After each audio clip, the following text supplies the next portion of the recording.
Do I just say hello? Yeah, we can. Hello, everybody. We'll just take a minute or two for everybody to join the virtual room. So we'll start in about a minute once the numbers stabilise a little bit. We've got about 150 people signed up, and I think so far we're on about 60 odd. So always takes a minute or two for people to join the room.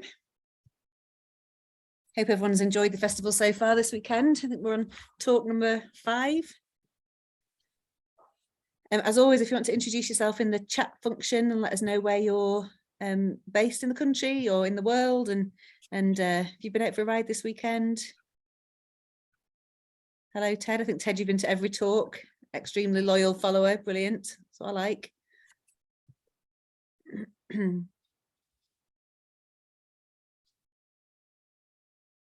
So the numbers are still going up, but I think we're almost there.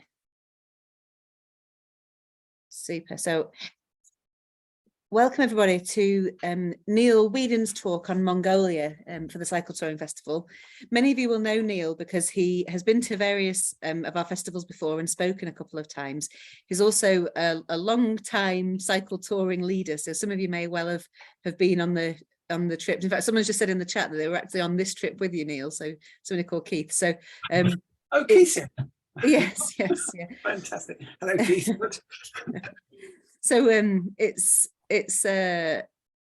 Neil for many years led tours with Cycling UK's or CTC's tour offshoot called CTC Holidays, and that wound up a couple of years ago, and now Neil is very involved with a not-for-profit organisation called Bike Explore, which hopefully Neil will tell us a little bit about, because I think it's quite an interesting setup, and they lead tours all over. Neil leads tours all over the world. So for those of you who don't know, the talk tonight will be run over a webinar, so that's why you can't see each other's pictures or videos on the screen. You're all participants, so unfortunately you can't unmute yourselves and we can't see you. All you can see is Neil and I, and during the talk I'll turn my camera off and turn my microphone off as well. If you have any questions for Neil during the talk, please do pop them in the Q&A box. If you're using the chat function, which I can see that a lot of you are doing, you will need to select to everyone. So the default is to send it to hosts and panelists. So I can see Rob Iden, you've just sent something to hosts and panelists. If you change it where it says to everyone, it means that everyone can then see your message as opposed to just me and Neil. And then if you have got questions, pop them in the Q&A box. If they're in the chat box, we might not see them because they kind of get lost in the thread. Everything at the festival is free, so the whole point of the festival is to encourage and inspire people to undertake more adventures by bike and more journeys by bike. So we don't think that cost should be a barrier to that. However, as you will have no doubt heard me say many times before, we do rely on donations to keep going. There are running costs associated even with a virtual event. So if you're able to donate, that would be absolutely fantastic. I will stick a link in the chat later on to the PayPal donate button.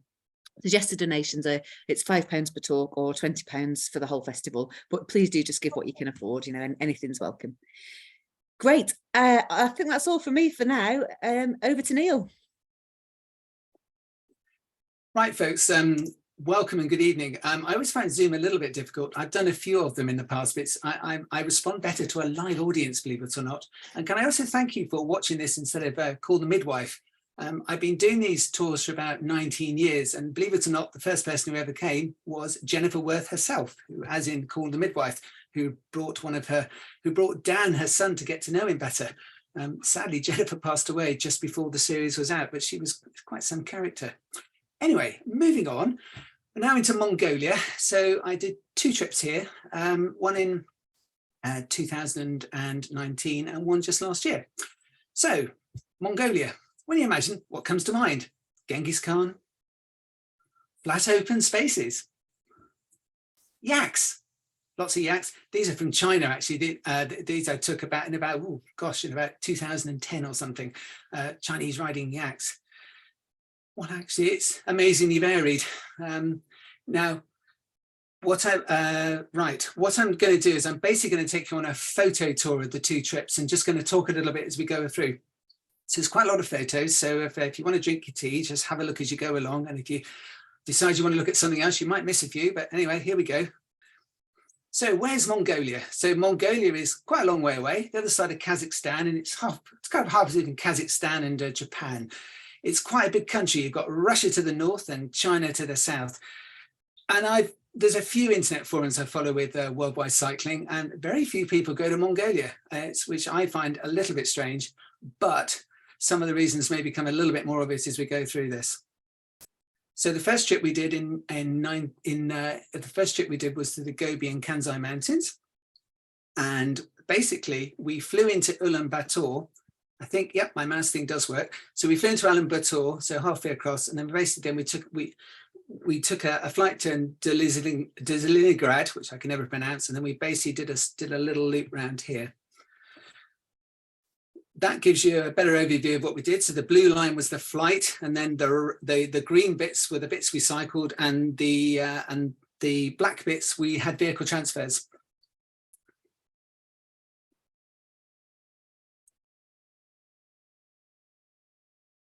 My presentation's crashed.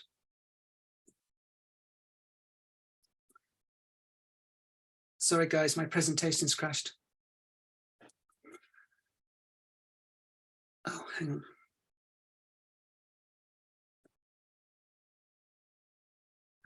Oh no, this is a nightmare. Sorry, I'm really sorry. Don't worry, Neil. We'll Oh. This is my worst nightmare about Zoom. Sorry, peacefully. Hang on, I'm just gonna just move this. Hang on. Can I turn the X off here? Let's try again. yeah, try reloading it. Yeah.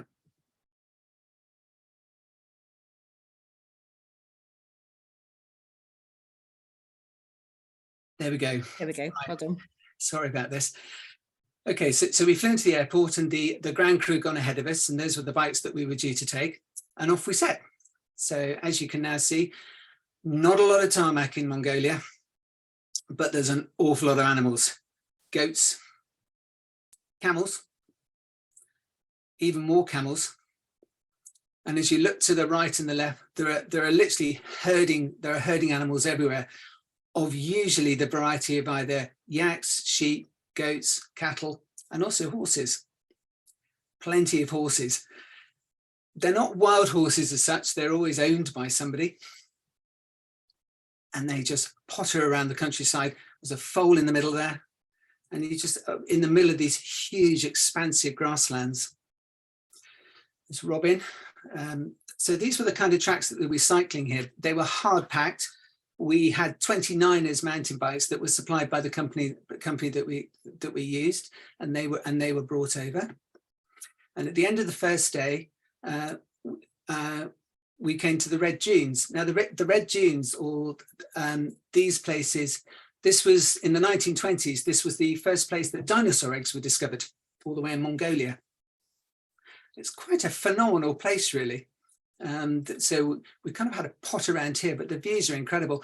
If you look straight ahead to the right of the photograph, you can see that basically you just goes on forever in this area of the countryside. We stayed in, we would camp most of the way, but for the first night we were treated to one of the yurts, and this is us tucking into a breakfast before we were to set off. And this was John, who I shared with for a few nights. This is a typical yurt. They're quite common in the UK now. Lots of camping shops, lots of accommodation providers put these up now. Quite warm and cuddly. And we were greeted by some young children in ethnic dress. And then we have Muriel. Now Muriel was a wonderful character. The lovely thing about doing these tours is that you tend to start with about half the people that you already know, but there are a number of people that you never met before, and they all bring something special to the party. And Muriel was an ex-European women's golfing champion from the 1960s. So she was the Tiger Woods of her day for women's golf, and she really showed it. She would just shake hands with anybody that she came across. And then we had Valerie. Now Valerie's come a few times before. She's just an amazing character. She just grinds away up everything. And this was the group that we took. And to your right was one of the backup vans, one of these Russian ZHV vans that we used. So we set off, As you can see here, it's basically you're following the van on the right-hand side, no real tracks to follow. And basically Mongolia is just one big grazing field. So here we are, and so in this case, these are the quarters. So these are all goats, and and this is a very typical agricultural setup in Mongolia, middle of nowhere. It's probably a winter quarter, so that you've got the stone-built house, you've got the place in the centre, which is where the goats and the sheep are housed, and then to the left are a couple of yurts that they probably used in the summer. So they'll migrate to the more stone buildings. I'm a vet. I love dogs. I thought Mongolian dogs were cool. You very rarely see these in England. In England, they're all going squished with big flat noses now, but these are what I call proper dogs. Great big long legs, great big long legs with a fantastic vein up the centre there, and friendly, about 25 kilos, and just huge things used for curbing dogs. Just used for herding. This is Vatna Burr. He was our friendly chief guide. He also owned the company, so he came along. He also had his DSLR camera with him, and this was the typical thing that we were faced with. So what they do, we had 3 vans with us, with all the camping equipment on top, and then they'd stop a couple of times a day, put a picnic table up, and off we go. And so we continued heading across the Gobi Desert. More horses as we pass by. Robin, doing well. Robin comes to the cycle touring festival quite commonly. Again, more horses and foals. And when I said at the start that Mongolia is not flat, Mongolia is actually really rather lumpy, or at least the places we were going to. Fantastically photographic. There was Muriel taking a photograph of them as we plodded on further through. Another farmstead. So this will be a summer camp. What they do is they typically move around the grounds during the summer, and then during the winter they'll go to their winter camp. It's interesting that what 3 words who are able to pinpoint you to 10 meters squared allowed Mongolians to finally get bank accounts, because they can actually identify where their yurt was. There were a few locals around, and also a few trainee Tour de France riders. And this is us then descending on probably on the second day to our campsite. So on the left-hand side, they were setting up camp. And all around you were just sheep herders and goat herders. It's quite overgrazed Mongolia. I guess if they took most of them out, the grass would be kind of like the tufts in the foreground, but there's an awful lot of livestock there. And as the late evening sun set, it's gorgeous, absolutely gorgeous. It's known as Big Blue Skies, and it really is. So this was us in the evening. As we wandered by, a herd of cows just ambled on past. The next day, we had to go up a river valley. Batter described this as a trudge up 3 kilometers of riverbed, and it was a bit of a trudge. And you can see on the right-hand side, these vans were quite ubiquitous. There were a number of them also by 4x4 vehicles as well, would use the tracks, and you can see from the right side, basically when one got a bit lumpy or corrugated, then they moved to the other one. There were corrugations, mostly on the first day, but after that, they tended to wear down a bit more. More goats. That's Keith. I think Keith has come along, so that's Keith heading towards the group who just stopped and caught up. Basically, what we do, we set off together, and then we pretty much divide into 3 groups. Those the speedy ones, those who just wanted to amble along, and me at the back with a couple of others just looking at the views. We did this in June. It's quite a short season in Mongolia, though is extending. And as we ride along, now the only problem with this is that the first person will come along and they'll often spook the animals. So there's Keith trying to avoid the goats as they sprinted across his path. This is again Robin, and as you can hear, this is the first appearance of the green cycle, the green cycle touring festival bottle, which he very kindly brought along. Quite a lot of skulls sitting around. This is a horse skull, so there are ox skulls hanging about as well. And then on we plodded along. We were then coming to an area in the middle of the Gobi, which is quite an amazing sight. It's about 100 miles wide, and it's called the Singing Sand Dunes. And this is just a freak of nature, that there is this huge sand dune in the middle of Mongolia. And as we approached it, we did see the odd motorcyclist, all balaclavaed up, even though it was June. These are Bactrian camels. These are wild in Mongolia, and they kind of wander around the place. The thing about photography is you often think things are terribly common, but actually photographers usually take something that's quite not so common. So we didn't see many camels, but this was certainly a herd that were wandering around this place. And this is kind of what we ended up with. So of course the natural thing would be to climb it. So this one was about 200 meters tall and was quite some trudge. So it took us, I reckon, about 2 hours to get to the top. And Tool, who's the guy on the right-hand side, and that is his real name. It's a fantastic name for a mechanic called Tool. He'd managed to lug his bike up the top as well.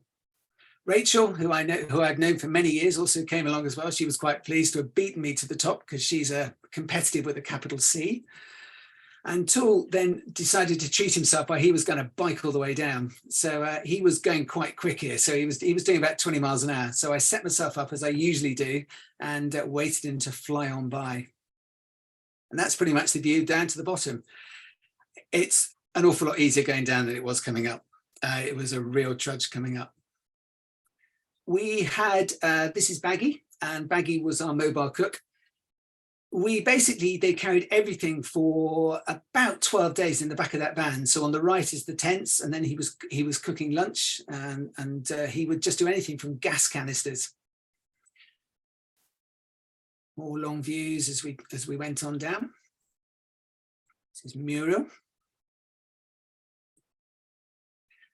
There were the occasional, it's an awfully lonely life. What we did, and I did encourage the group to take it, was just to take some things from England. So I decided to take some caramel bars. So we gave them some caramel wafers, which I think went down a treat. Muriel was with me good at the time. I usually find that sticking with a person who's very gregarious is often a good thing, because they'll get themselves in all sorts of lovely positions. And so she was taking photos of the children and then showing the parents, and everyone was having a great time. You kind of came out of the ravine previously and you were just greeted with this, which is like enormous. It's like you could just see for miles. So again, this is another summer station, probably used a bit during the winter just to store the stock in. Again, the nights were amazing. We had the cook-up tent. This is Baggy and his kitchen assistant. I can't remember her name, I wish I could. And he used to cook up a storm at night. Again, another view of where we had how they squeezed us all into 3 of these vans, tents, because we did have the odd vehicle transfer. And just stuff would just appear out of these vans from nowhere. On the other trip, which I was showing a bit, where they even pulled out a stove. I haven't knows how they got that in. River crossings, lots of river crossings. We'd invariably stop and help each other. This was quite a mild one, actually. And then we were kites. There isn't too much wildlife. There's an awful lot of kites around. This was taken with a long lens. It's a bit shaky. Most of the food, etc., in Mongolia is very much driven by dairy produce. So these guys were making cheeses, and this would be for local consumption. The number of tourists coming by them were probably very, very, very few. In fact, we were probably the second ones they saw all year. So this was basically what they do is they take the milk, and so you had a variety of cheeses for the summer. This is what they live in during the summer. So you have the satellite dish, and on the top right-hand corner, you would also have the for producing electricity, the solar panel. I haven't got a photo of one inside. I do have a video, but I can't do videos on this because it'll probably crash again. And this was a reminder of what we may well see later. It's not that backward, Mongolia. I tend to notice, having traveled now for about 30 years, that the rest of the world is rapidly catching up with us.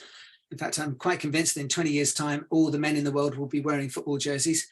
So here we have a bunch of bikes.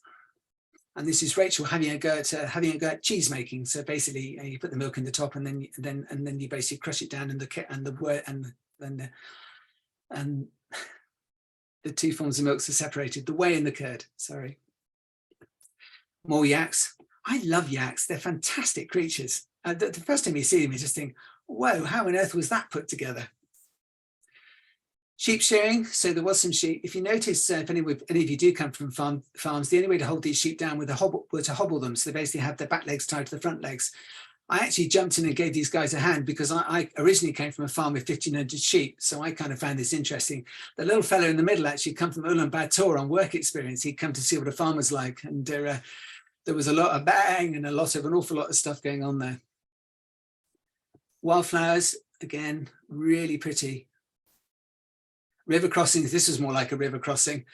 We got quite good at these after a while. And this is John Hawkins deciding he was going to go at it. We type it a line up and then we have a go at them. I got quite good at them, to be fair. Rachel was good at them as well. And everyone kind of had a go at them. Again, we go back to, is Mongolia flat? Absolutely not. If you look at the bottom right-hand side, that's tall. So that gives you an idea of perspective. I think this, I nicknamed this Dartmoor on speed. So it was just an incredible landscape. And the tracks are pretty good as well. So these are hard-packed earthen tracks. So you can basically, if you follow it from the bottom right-hand corner, you can pretty much see where we're going. The purples and the greens, a bit like Wimbledon. Muriel again, she was terribly photogenic. And as we passed along, they were milking yaks. So you would occasionally find this out. And this was interesting. This is how they held the young stock. So they basically stake them to the ground and tie them. So while they were milking them, they would keep the young calves basically staked via head or neck halters in this case, and they'd have them stuck to a rope and then they milk them. Quite precipitous in places. And you just wake up in the morning from your tent and there'd just be someone herding cattle or goats or whatever straight past, and you'd be woken up by the bang and the mooing and whatever goes on. Horseback, a lot of horseback still. There were the occasional motorbike, but most of them were on horseback. This just gives an idea of breakfast time, which is usually loads and loads of carbohydrates. This is Phil. This tour, we had people in their 60s and 70s managing it quite nicely. I haven't talked about distances. We were doing something like maybe 30, maybe 40 miles a day. So we weren't pushing it. And actually, once you got onto those tracks, you could get up a fair old speed. I tend to set off early and I tend to get in all sorts of vantage points and photographs. So I particularly like this one. And this is basically going over a coal. Again, more wildflowers. Again, just wild, dramatic views as we went along. It's again a morning coffee stop.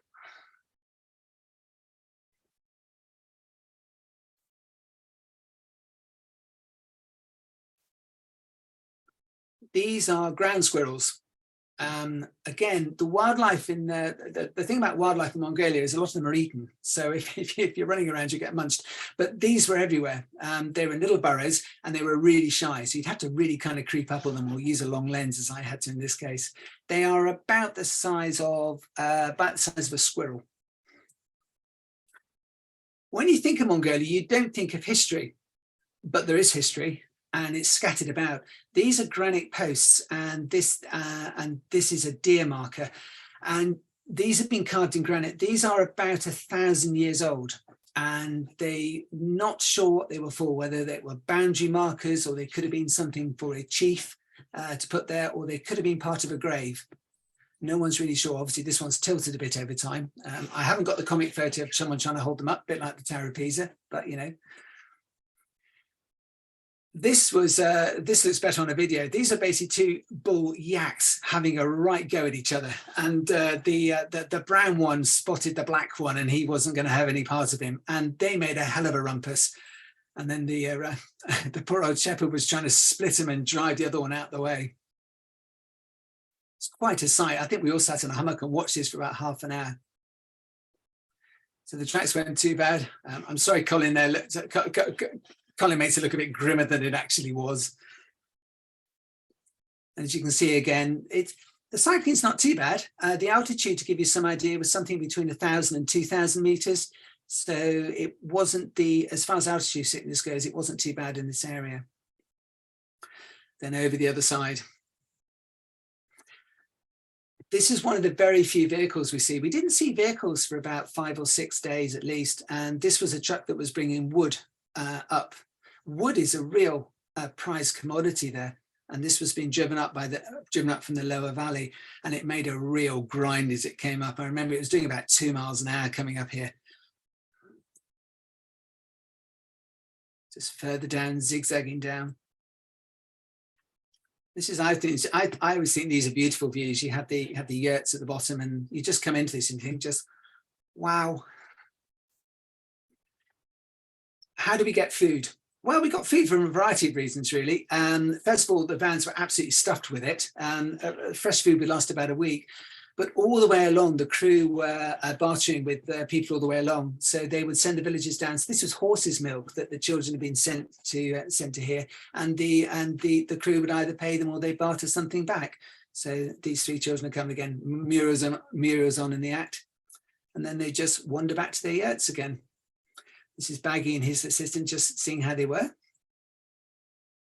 I don't take too many photographs of people. I try and avoid children if I can, but these were quite unusual. Let them have a go on the bikes, why not?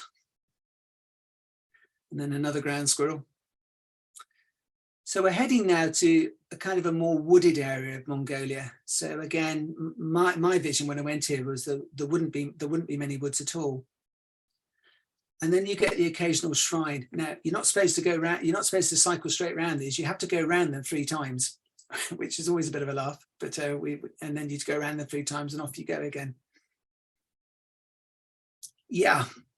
This, I suppose, is the advantage of doing a guided tour. Is we know, if you're on here on your own, you never got to done this. This guy actually was just leading this yak. He was riding this yak. So his back crept over him and said, well, we can have a go at that, can't we? So John had a go at riding the yak. I think Muriel followed. I didn't get a go because I think I would have liked to have had a go, but it was all quite good fun, really. Keith again, just going through the water. They all got quite good at it by the end.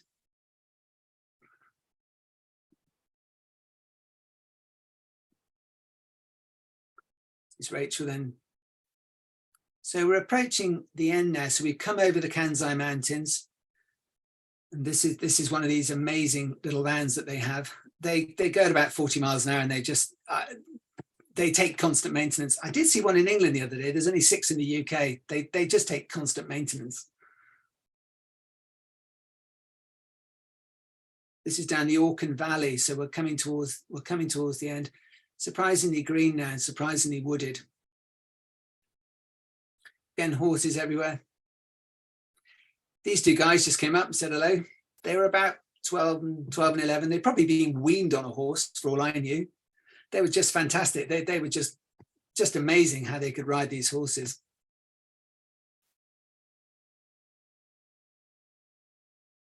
I also found in the last few years of traveling that more people are taking photographs of us than we're taking of them now. And the mobile phone, I think, has just been quite remarkable for this, really. Again, the wide amount of tracks to choose from. And this was our first town. We'd been out in the sticks for about 6 days. Cafe. So of course we had to go there, didn't we, for an overpriced piece of cake and a coffee. We stayed in a hot springs resort. So this is the kind of lineup when they're there. You can spot all the ladies, of course. I mean, we went. It was only Tool that they wanted. Tool as our cycling guide. More river crossings. Everyone was quite good. We all pitched in together, to get anyone across. Wildflowers again.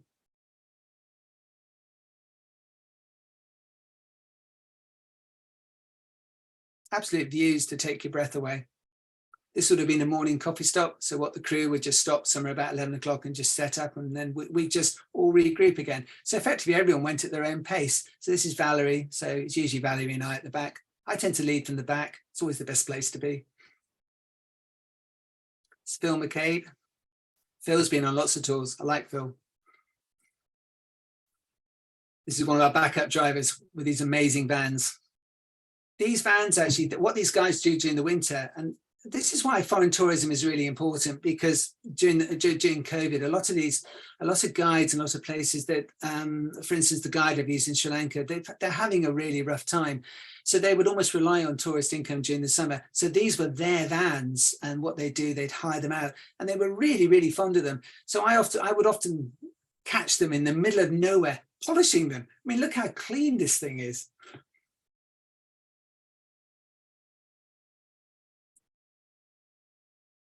I think these are eagles, but I'm not sure. I've looked at them a number of times, thought, oh, I wonder what they are, but I think they're eagles. Not a particularly flattering picture of Rachel, that one. Sorry, Rachel, if you're watching. These were, for about 4 months, the whole of Mongolia has to wake up quick because there isn't much time to reproduce and get going. The ground was actually full of these little grasshoppers. 2 days towards the end, somehow the crew had even put a beer in. I don't know how they'd hidden them for a bit, but then they brought out the chairs and the beers.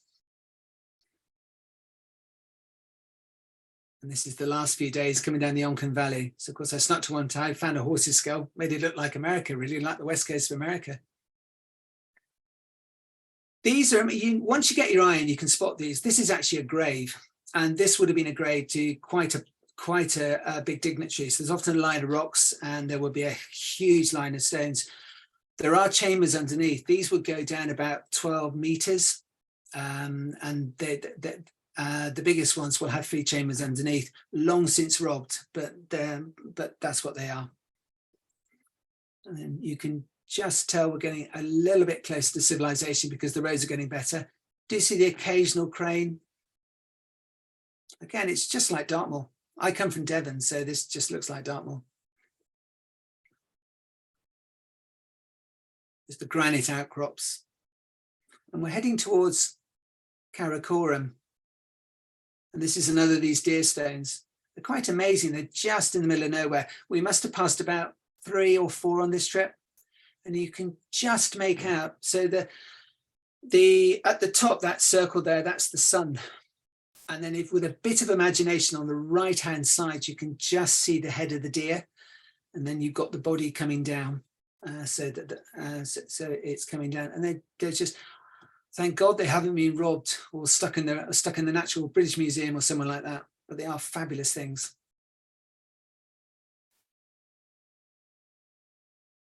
So this is at the end. This is 12 days and we'd made it to Karakoram. So I always take a picture at the start and a picture at the end just to prove we all made it. So this is Karakoram. Karakoram was a little bit of an outpost. Typical stuff, really. So you have the old temples, the prayer wheels, pretty ubiquitous, and the defensive structures, because of course Genghis Khan and all that, Moguls and all that. We then flew back to Ulaanbaatar, and this is, we timed this to go to the Nadam Festival. Now the Nadam Festival is like the Mongolian Olympic Games. So this is the Parliament building. So in the back there is Genghis Khan, or Chinggis Khan as we should call him. I've probably given it away now. This is Mongolian traditional dress. So in the middle of Mongolia, we came across this. These guys look quite fine, quite fierce as well. I suspect they're dressed as Mongol warriors. And then we went to a concert in the evening. This guy was really good, actually. We then went out a bit, but there is a little bit of wildlife in Mongolia. These are Pajelski's horses, which are an interesting one. They were saved from zoos and then they were replaced back in Mongolia in the 1950s. And there are about 140 of them. They're completely wild, and they come, and we went to a park in the late evening and they just come down to the river to drink. That's with a long lens. We didn't get that close to them, but to me, they were a magical sight. And this is a musk, oh gosh, I even wrote it down because I remember. Anyway, these little guys, we saw these in the national park. The reason they're not in the reason you don't see them everywhere else is because they are a prime source of protein. In fact, the whole of Western Mongolia got shut down about 5 years ago because a couple of tourists ate one and they all got botulism.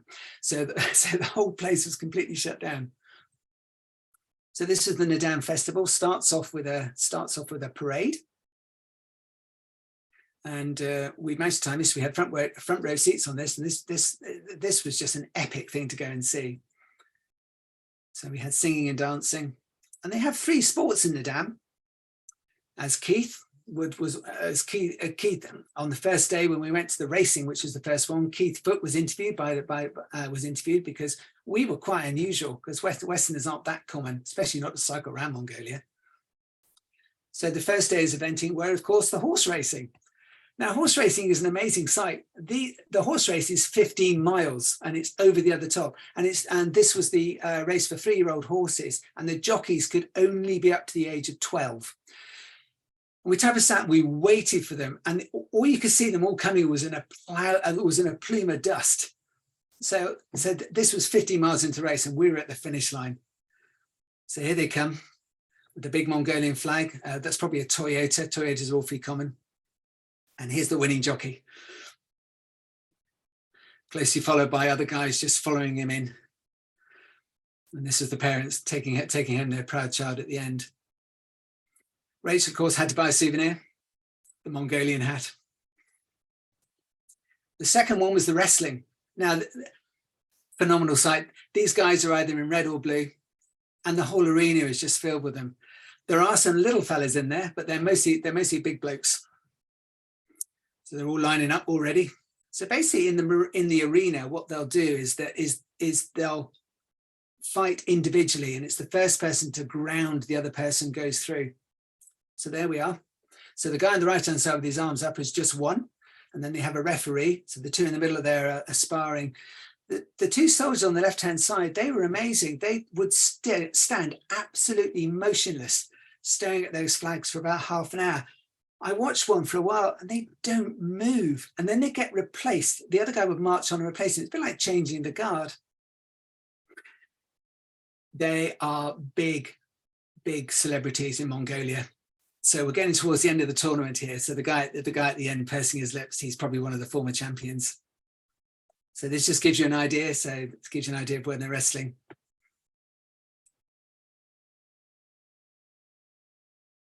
And these are the winners. So they got their hats on at the end because they're the winners. Next one was the archery. I love the archery. There were men doing it as well, but these are ladies. My mission on this was to try and get a photograph of arrows leaving the shaft, which was, I have got one in the end. So they basically line up. These are soft-tipped arrows, so they're not pointed. They've got bungs on the end, and what they're doing, they're aiming. It's about 150 meters, and they're trying to aim almost like a row of tin cans at the end. I've got one just released.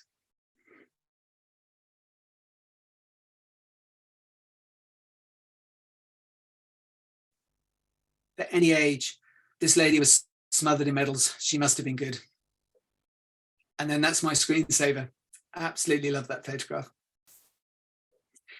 And this shows, I think this really sums up Mongolia.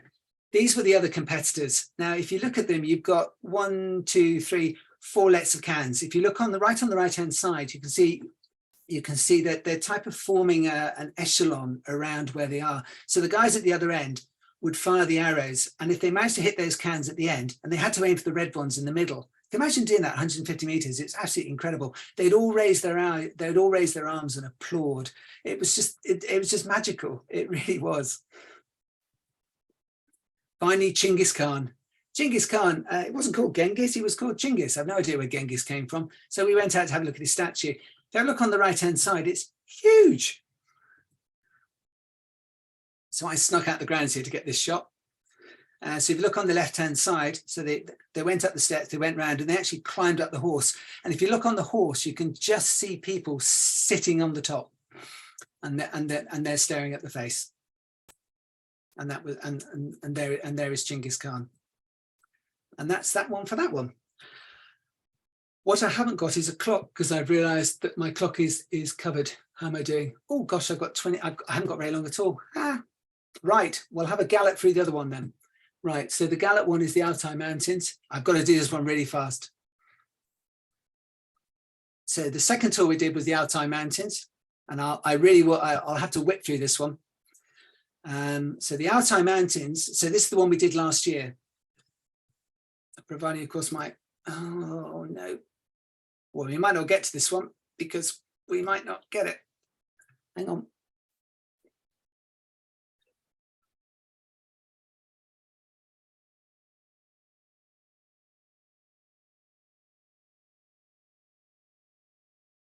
So I'll try and do this in 10 minutes. So this is so this really is going to be a side fest. So we went right to the western side, which is the Altai Tavern Bogota National Park.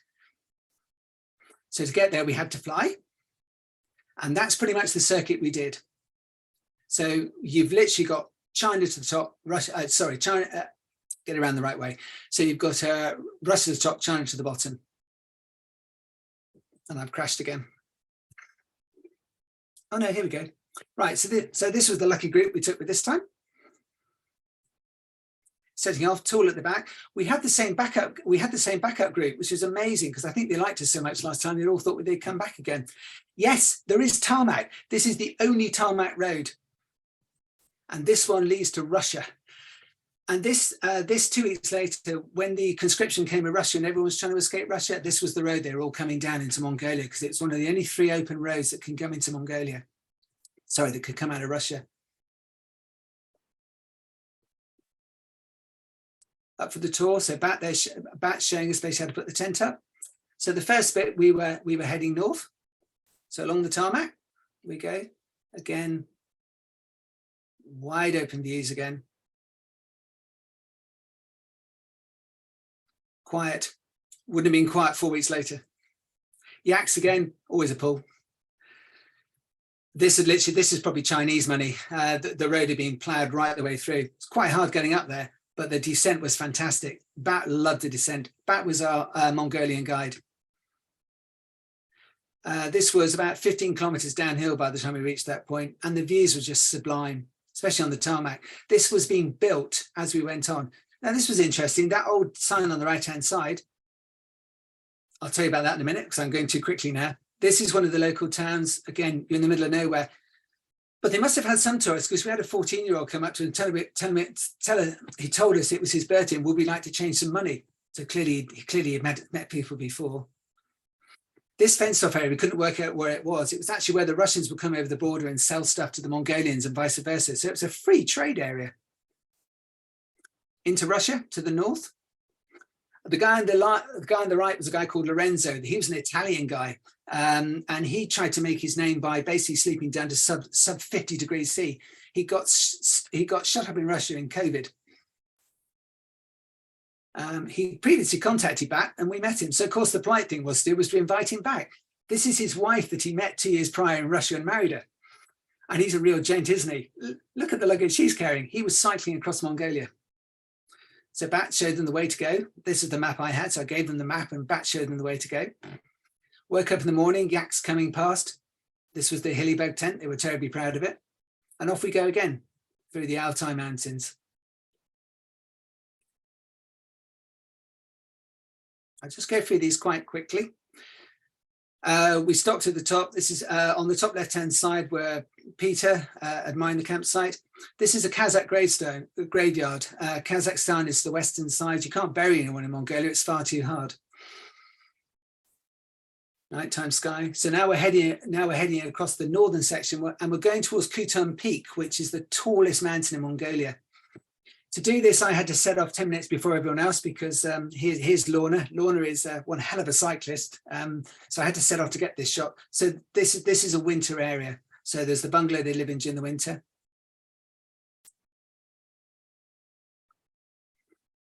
So basically, on the top there, you've got horses running on the top. You've got dung drying for the summer, and in behind that door was hay.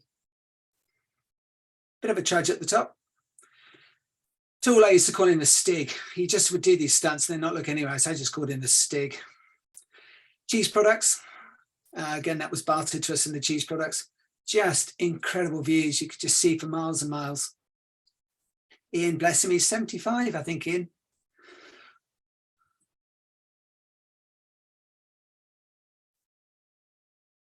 Bit of a setup. I got here before and I found these skulls and lined them up.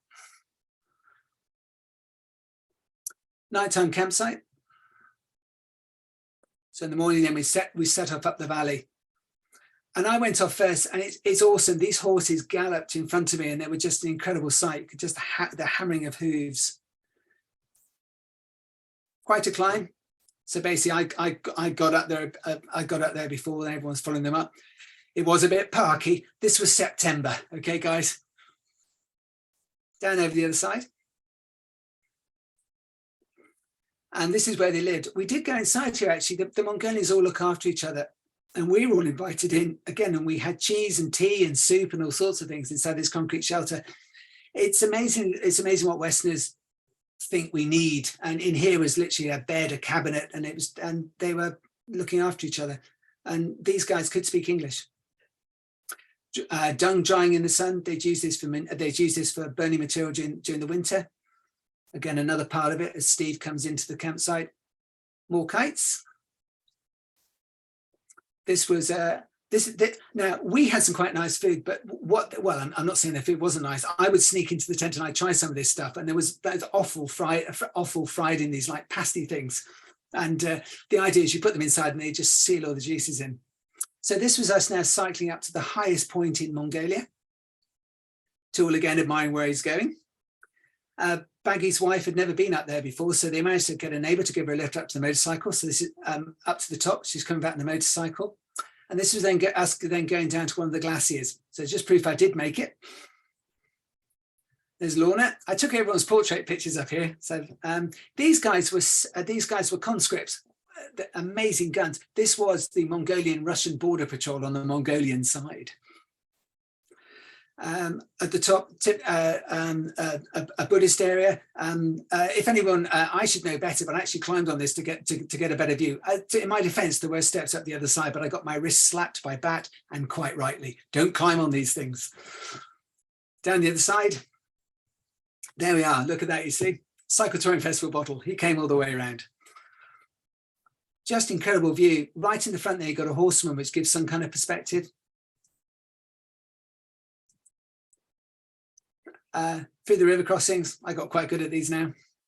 This is cuter than it is, but we're in one of the few tourist areas here. These were camels deliberately for tourists, and they take their camp equipment from A to B. We use vans, they use camels. So we're now coming down towards Khoton Lakes from the west-hand side. So on the right-hand side is China, across the river, along the gorge. Wild Bactrian camels again. These are amazing. They look like nothing, middle of nowhere. They're petroliths. These are 15,000 years old. They're a UNESCO site, and if you have a look there, you've got all the stuff that they had there once. So you had the Mongolians hunting with bows and arrows and lots of deer with horns. And that was the view down the valley. That's, they think, is some form of leopard. Do not walk on these. There were signs everywhere, but they survived 15,000 years. Absolutely remarkable. They're either chipped or carved. Going past another winter site. This is another grave, so marked with the post, and those pile of rocks will be graves again. You can, if you're good at geography, you can imagine some kind of glacier coming down that top one at the right. This is where we camped, so you can imagine the toilet tent was well away to the right hand side. So if it'll go. So I climbed the hill to the right hand side to look down. Set off the next day. I usually go from the back. Probably always what stops me is something unusual. This is a Kazakh grave. Quite an amazing thing, isn't it? He was inside. You could open the door and have a look, and he was under a pile of stones. The wood there, heaven only knows, they would have had to bring it in, or would have cost a lot. Bat it was snowing at this point. These are shoes he had specially made. That is horizontal snow as we went over the top. I stalked this guy for a bit. This is a guy in a balaclava. And I was with Sharon. Now, Sharon's wonderful. I've been with her about 4 times, and the two of us hang around the back and we get out to all sorts of mischief. So these two guys were looking in our van, and there's Sharon cycling along. And when I eventually caught up with Sharon, I found that she found these 3 shepherds, and they'd been doing all sorts of stuff. So she tried the horse, they tried a bike, all sorts of things. So, and taking photographs. What they didn't know is behind me, I'd be doing the same thing with this guy as well. So he'd been trying my bike, and he even tried my camera. So there we are. We then descended down, Sharon and I. The views on the back with the splashing of snow, this photo doesn't do it justice.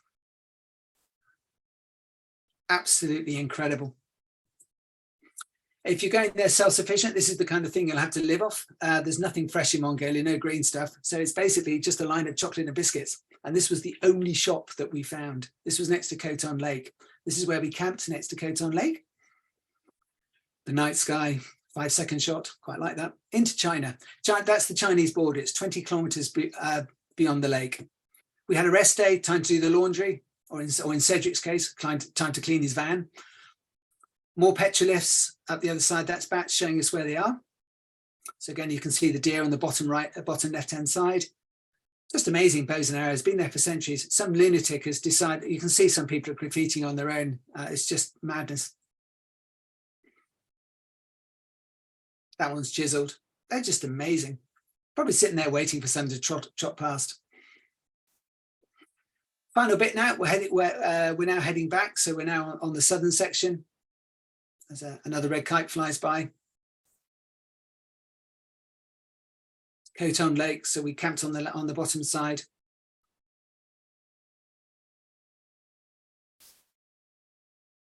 I had to wait a bit, waiting for the sheep and goats to come across with the shepherd. He'd hobbled his horse. I don't know why he'd hobbled his horse. If you look very close on the bottom left-hand side, he'd hobbled the front leg to the back leg.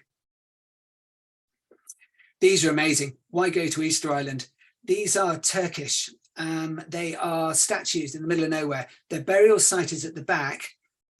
Their statues at the front. The rocks go into the distance. Those are their servants. These have been here since the 14th century. We saw about 8 of them.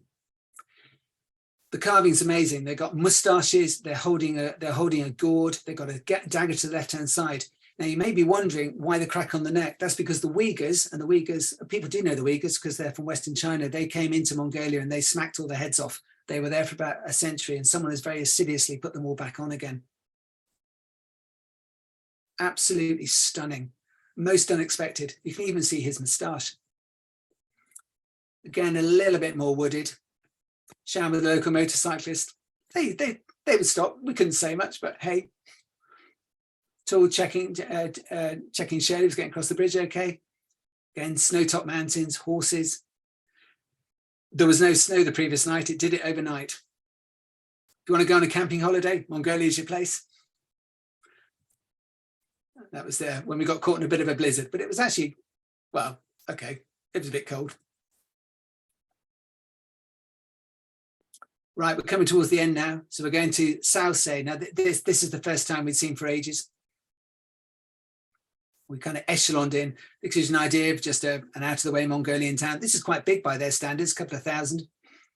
Up the other side, this was a Chinese lorry coming the other side, bringing base. Everything's got to be trucked in. So through Salsay, Sangsay. This is Mongolian script on the left-hand side.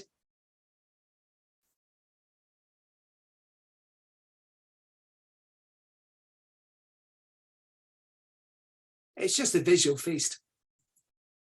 This is Peter. This is the last hill coming out the top. And there, we've all made it. Yeah, and see, this is the final photograph. They're all there and they're all still smiling. Last one, the Eagle Festival. This is what we lined it up for. Eagle Festival is the thing all the Americans go to. 2-day thing. They pay about $3,000. So effectively, we went to the Eagle Festival and had a free holiday in with it. So they'd all come up and shoot with their eagles. So these are ideally used for hunting during the winter. So what they do is they give their eagle to someone, take it to the top of the rock, and then the eagle would fly off the rock and they'd have to catch it, and the fastest eagle wins. So this guy was the guy without a horse, so there were several different categories. This guy was as pleased as punch because he managed to catch his eagle. A lot of eagles, especially on the first day, because that was the first round, they kind of fly off and think, oh, okay, can't be bothered. And then they just fly backwards. And these guys would holler and whistle at their eagles, but their eagles would just ignore them.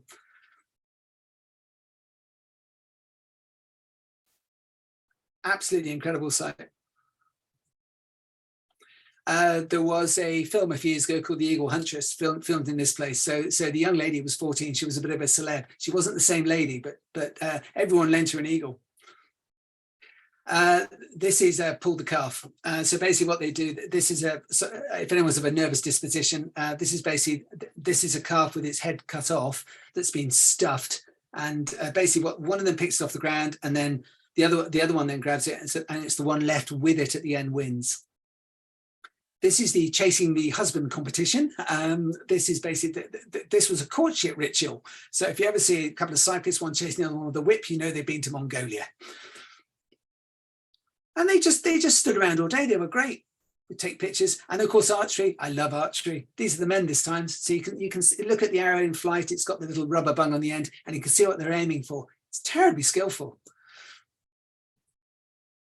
This is the second day. So we're really getting down to the nitty gritty now. They would literally hang off the horses. Their heads would almost be on the ground. Again, more courtship rituals.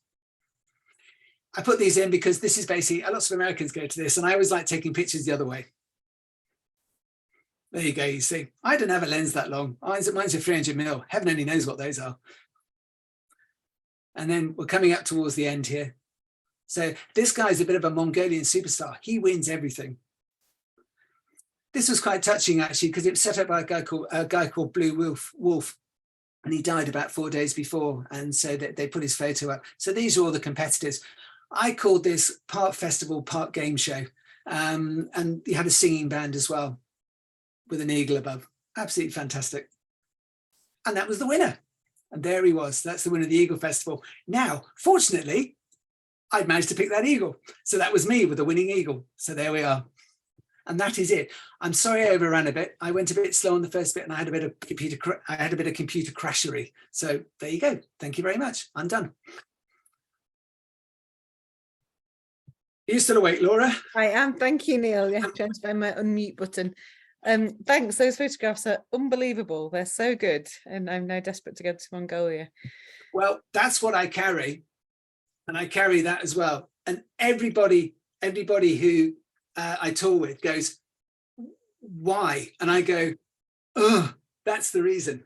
Yeah. And I just love photography. I've got, and I get in position, I stand up things, I crawl down things, I go into gutters. I often get people, if people haven't toured with me before and they see someone with a bike pushed to one side and someone lying in the road, I haven't fallen off. It's actually me trying to get that ground shot. So yeah, no, I do. Yeah, I think the photography is really what drives me. So, yeah, well, it's very obvious. You've got a knack for it. There's a few comments in the chat saying you've got a clear knack for photography and getting the right angle on things. Yeah. I know you've just shown us the camera, but what camera is it? It's a camera. It's a Canon. It's a Canon 5D,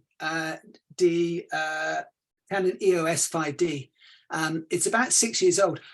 If anyone's interested in this, I went to a talk recently, about 2 years ago, and the guy, if anyone watched Top Gear, the stills photographer on there, when they got flung out of Argentina, I went and watched his slideshow. He had the very same camera. You don't need you can get these, you don't need really posh, well, you do need posh equipment, but it's a really nice camera, but it's a Canon 5D. There you go. But it takes getting used to. I have it on manual now, which does, I did take some nice photographs, but then I went back and oh God, they're out of focus. So there we are. Manual forces you to learn the camera, learn how the camera works, doesn't it? I know, but it's I reckon my photography and his photography are very similar because they're fast moving objects. Because what I won't do is ask, well, I do occasionally, and there will be a couple of people out there probably saying, oh yes, he does. I will occasionally ask people to go back to get a nice shot. Okay. So if you've got a time, well, I know it's 2 minutes to 9 and we're due to finish at 9, but if we overrun by 5 or 10 minutes, that's absolutely fine. I'm really sorry. Questions. Is that no, it's absolutely fine. Have you got time to hang around for another 5 minutes or so, Neil, just to answer a couple of questions from people? Well, I'm not going anywhere. Right, okay. Go on. Somebody has asked, somebody in the chat and also in the Q&A have asked about whether a similar route could be done unsupported.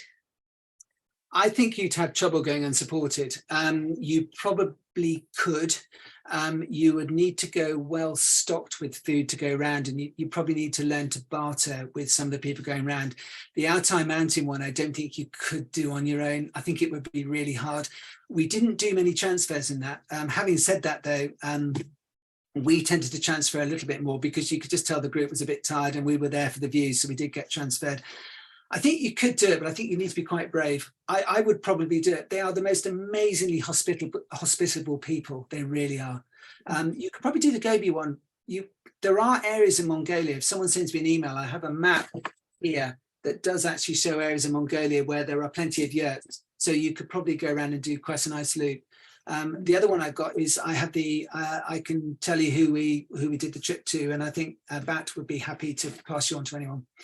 Great. So somebody's asked actually for the the web link for Bike Explore. So I don't know if somebody, if we can perhaps pop it in the chat box if somebody has it. Or That's very good. I'm not here to sell tours. I'm really. I know you're absolutely not. And I know that you've got more people wanting to do tours than you can. But if somebody finds Bike Explorer and wants to stick it in the chat, then please do feel free. I'm the only one doing worldwide tours though. There were 5 at Cycling UK, but there's only me now. So yeah. Interestingly, actually, the first Gobi trip, the first Mongolian trip, Red Spokes had just picked it up last year. So we did it 3 years ago. Red Spokes are now doing 3 of them a year. So you can do that first trip with Red Spokes. Oh, that's great. That's great to know. And I mean, I do know, through the Cycle Touring Festival, I do know of a handful of people who have done Mongolian trips unsupported and on their own, including a female friend of mine. Who did it on her own, who went off and cycled across the Gobi on her own, and she was totally fine. So, but I guess what you're saying, Neil, is it sounds like choose your area. There's certain areas where you could do it, and certain areas where it'd be a bit harder. So you can almost get across almost on tarmac now. That's what Lorenzo was doing with his girlfriend. He specializes in sleeping at low temperatures down to -50. I was going to give you a funny anecdote that I asked him how he survived at -50. He said he basically put cling film around his feet, but unfortunately his feet got mushy. He was quite extreme. He was trying to make a living out of sleeping as low as possible in competition with another Italian. These are the kind of people you meet. Yeah, absolutely. Somebody raised actually what was the approximate budget for the tours? Are you able to answer that? These, I think they're about 2,200, 2,500, I think, but you've got to add flights on. The flights this year, as with everything, have flown up. The flights to Ulaanbaatar are about 1,400 this year, return. Okay. So you can have a look at the Red Spokes website. I'm not sure what they do. You can book direct with Mongolia Trekking. I would thoroughly recommend them. They're an awesome crew. Okay. It looks like a couple of people have said that Exodus do trips as well. So they might do. I haven't looked at Mongolia with Exodus. I don't know. Somebody has asked whether you took your own bike. No, we use hire bikes. The Altai Mountains, for example, they had to dismantle them. They took them 3 days to drive them back to Ulaanbaatar. Gosh, okay. Yeah. So and the same person also commented that it looked like you had really good weather. What were the temperatures during the day and at night? The temperatures were up to about 12 at times at their balmiest. The day in the snow, it got down to about 0. At night, it could get quite cold. There was frost on the ground. The season is gradually extending in Mongolia. We were told to expect temperatures down to -5. Okay. And yeah, so yeah, it can be quite cool. The Gobi was all right, actually. In June, it was fine. I think we got up to about 15, 16 degrees and the nights weren't cold. And the altitude was okay as well. In the Altai, we were up to 3,000 meters at one point, which is absolutely fine because we were acclimatizing slowly. And all the reading I've done, I think 3,000 meters is pretty much okay for anybody just to pop in at. So I think you're okay. Yeah, I've heard the same. Kath asked a question about whether Russian is the language or whether Mongolian uses Cyrillic script, and you did show an image, didn't you? With yeah, it's Mongolian. People do speak Russian. A lot of the foodstuffs is Russian. So the bat, for instance, I think can speak Russian, Mongolian, and English. So they do speak. No, but Russian. It's not really a Russian area, really. I mean, you do get Russians coming across on the west, especially on the Western tour. There were some Russians, but no, it's very much a proud and separate country that's full of copper. So go quick because it's going to all get dug up. Okay, I need no encouragement. No. So somebody has popped a link to Bike Explorer in the chat. So if anyone wants to look at it, or perhaps contact Neil to find out the name of the Mongolian contact who runs talks, then that would be. I can put it on the Facebook thing underneath the tour tonight. Quite happy to. Oh, great! Yeah, that would be helpful. Yeah. There's a question about the fact that you mentioned that there's it's been very overgrazed and there's no trees and wood's a problem. Has that always been a problem, or is that a more recent thing? Do you know? It's like any agriculture, as far as I know. It's well, I can't speak before 2019, but the stocking density, says me coming from a farmer being a vet, the stocking density is horrendous in some places. But the problem is it's on a per headage basis. They did have a huge problem a few years ago with the too many. They had a bad winter and most of them died. So it's just economics. I mean, it's all free grazing. So it's like a huge amount of common land. So the encouragement is grow as much as possible, especially with cashmere now as well. Cashmere, we had a guy try to talk to us actually at the Eagle Festival about cashmere, saying they're doing it all. And I was saying it was all overgrazed. He was going, oh, no, it's not. No, it's not. I was going, well, it's obviously overgrazed, isn't it? I mean, because the grass is about this high and you can really see where it goes down. But he was trying to convince me that goats were better than sheep, but I don't know. Interesting. Okay, so two more questions, which is short and sharp one. So one is, did you take your own sleeping equipment? Yes, I did. I did, and I also took my own sleeping bag. I took a thermarest as well, so I took a sleeping bag. The only it's a bit of a funny tale, but it shows you how good the infrastructure is actually, because we had a couple went over and their bags got delayed because we just caught the connecting flight by 20 minutes in Istanbul, and their bags took 4 days to come, and we had to buy some sleeping bags in Mongolia. You can't get them, and so they had these quite cold sleeping bags. So yes, we did take our own. So yeah, if you do go, please take your own equipment. You can't buy it in Mongolia. That's worth knowing. And then finally, a really important question is, there was clearly not much shelter. So how did people go to the loo during the day with nowhere to hide? Just rocks. You just, everyone would just look one way, and they go the other side. And they were very good because they put up, I don't know, they're fantastic crews. We had a toilet tent in the evening, but they sometimes put it up during the day as well. And I just, as I said, Mongolia is not flat. There's always a few hummocks going around, so you're okay. So yeah, people would creep off. That, no, I think even the ladies were fine, and I get more ladies than men, and no complaints. You always managed it. You always went away. Yeah. Great. Well, that's all the questions. So thank you so much, Neil. As always, that was a super talk, and just absolutely phenomenal pictures. It's definitely whetted my appetite to look at Mongolia for the future. Thanks everyone for joining us. There's a talk tomorrow night at 8 o'clock, which is from Cycling UK about the Rebellion Way, which is their route through Norfolk. And then every weeknight, Monday, Tuesday, Wednesday, Thursday, Friday, there's a talk at 8 o'clock. And then next weekend, we've got more talks again. So hopefully you'll be able to join some more. And if not, then if you can't join them live, then catch up on YouTube later. Thanks, everybody. Thank you, Neil. Can I publicly thank Laura for doing this, for putting this all together? No problem. It's a hell of an effort. Thank you. All good. It's a highlight of the year. Yeah. Take care, everyone. Thanks.